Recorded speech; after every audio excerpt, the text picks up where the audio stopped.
Comment devenir footballeur professionnel avant ses 18 ans?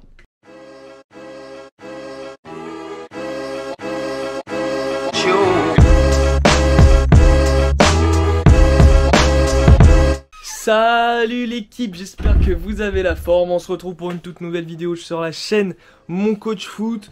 Mais avant vraiment de passer à la vidéo, je préfère te dire tout de suite like, commente et abonne-toi vraiment pour aider la chaîne encore plus à grandir. Et surtout, réponds à la question cachée dans cette vidéo pour gagner l'un des cadeaux que je remets chaque mois. Là, c'est le mois de janvier. Donc, dans cette vidéo, on va voir comment devenir footballeur pro avant ses 18 ans. Ça va concerner surtout les joueurs de la chaîne. Il y en a énormément qui sont en fait déjà en centre de formation.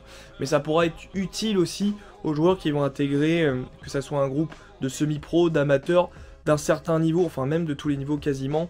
Mais pas tous les conseils. Donc là, on est vraiment dans le cadre professionnel pour des joueurs qui sont en U16, U17, se rapprochent vraiment de cette possibilité de signer leur premier contrat ou en tout cas voilà, de s'entraîner avec un groupe de footballeurs professionnels. Donc voici vraiment les meilleurs conseils que je peux vous donner aujourd'hui par rapport à l'expérience de certains joueurs, certains jeunes joueurs avec lesquels j'ai pu justement communiquer. En conseil numéro 1, l'intégration sera vraiment importante. Ça paraît évident, tu vas intégrer un groupe de footballeurs professionnels, il va falloir être capable de s'adapter rapidement au niveau de jeu.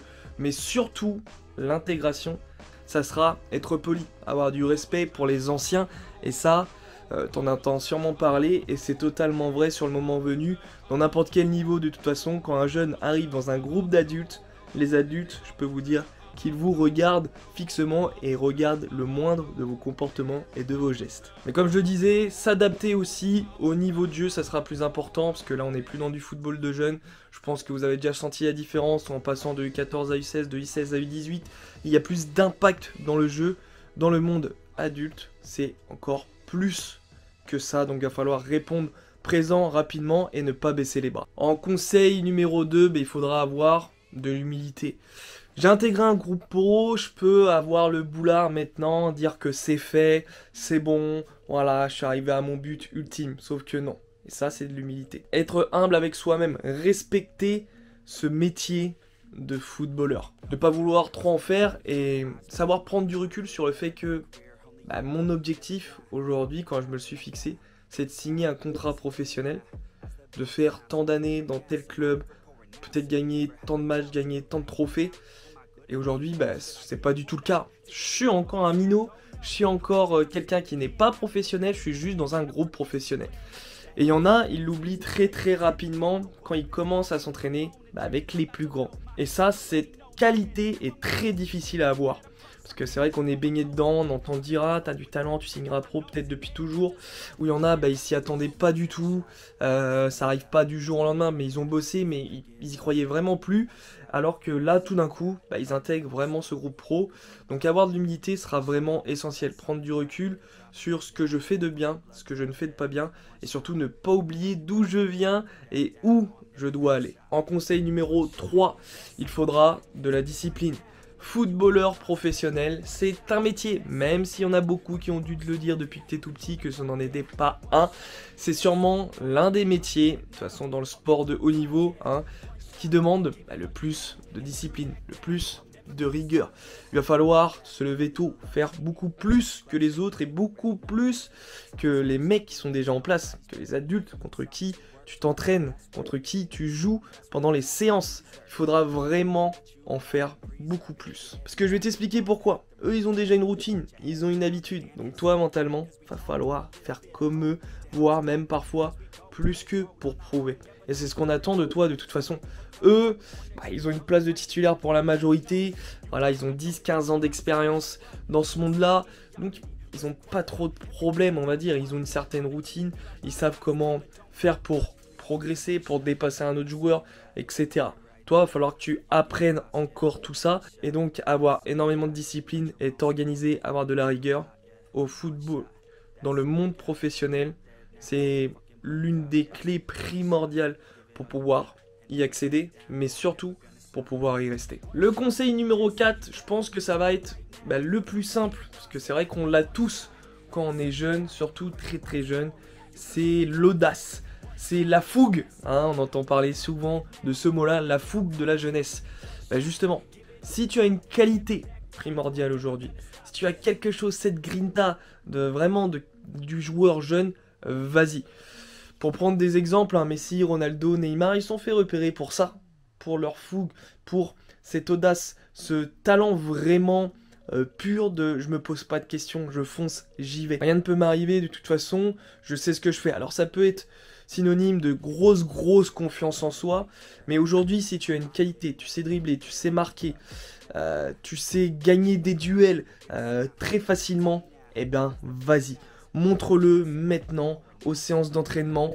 Vas-y, de toute façon, aux séances d'entraînement, tu n'as aucun risque. Respecte juste les consignes du coach quand c'est des jeux, des exercices, etc.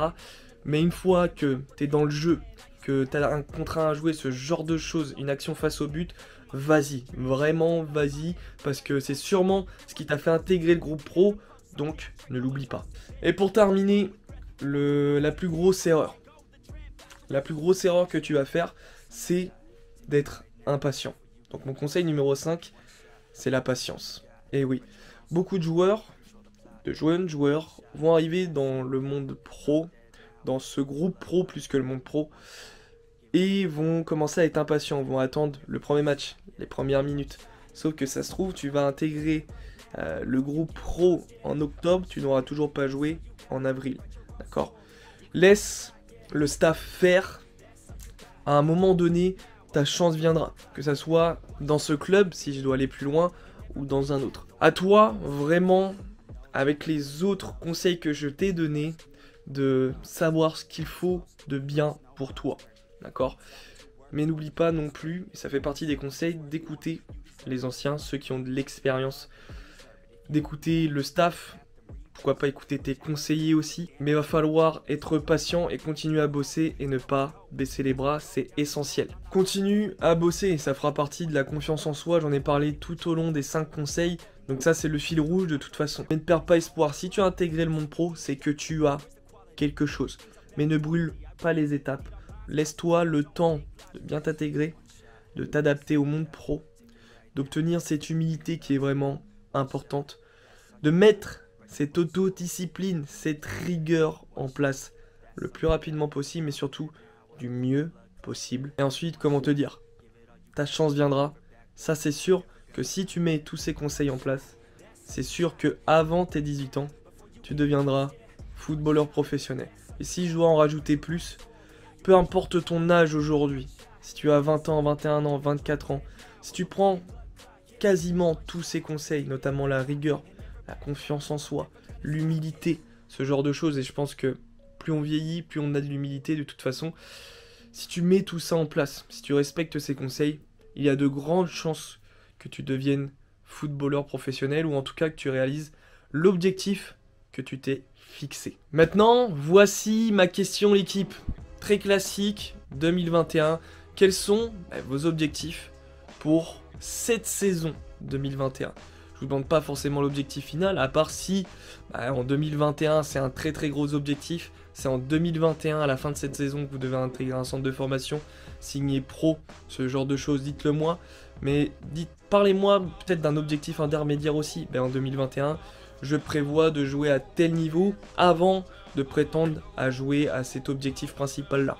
N'hésitez pas à me faire un gros pavé, je les lirai avec énormément de plaisir. S'il y a bien un truc que j'adore, c'est les objectifs des joueurs, ça me donne le peps, c'est la passion, c'est vraiment ce qui me motive à bloc, c'est d'entendre l'objectif de tous ces footballeurs. À chaque fois que quelqu'un rentre dans le suivi Excellence Mon Coach Foot, c'est vraiment la première chose dans laquelle on parle, c'est quels sont vos objectifs à 6 mois, 2 ans, 3 ans, 6 ans, où tu te vois tout simplement.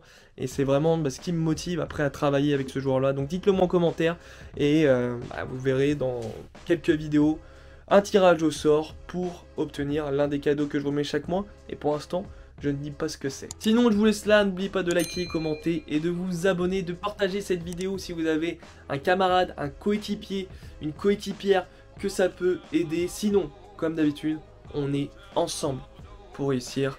Je vous souhaite une bonne semaine et bossez bien l'équipe.